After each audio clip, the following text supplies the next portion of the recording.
Okay, guys, as we see the DNC aborting mini babies for free is what they're advertising, we can see Melissa Ohden's book here, and I would highly recommend this. So she talks about the way she grew up and different things that she grew up with as a adopted daughter, and how a family adopted her on a farm. It was much like Little House on the Prairie. So as she talks about this, when she was about 14, her mother, her adopted mom, told her the truth. First, her sister and her had a fight, and her sister blurted out the truth, and she didn't know about it. She was totally unprepared.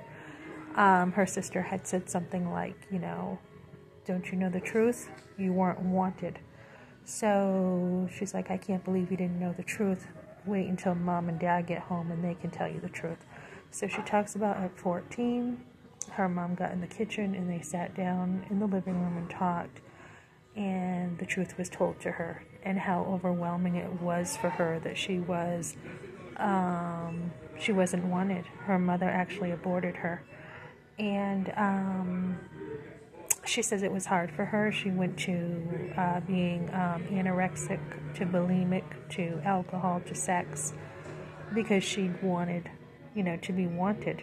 And her faith, she had a lot of faith, which helped her get through it. But then it shows she went to her records, and she was only 2 pounds, 14.5 ounces. And the hospital put this under complications, and then a saline infusion. So she talks about what that is. So after 16 weeks of pregnancy.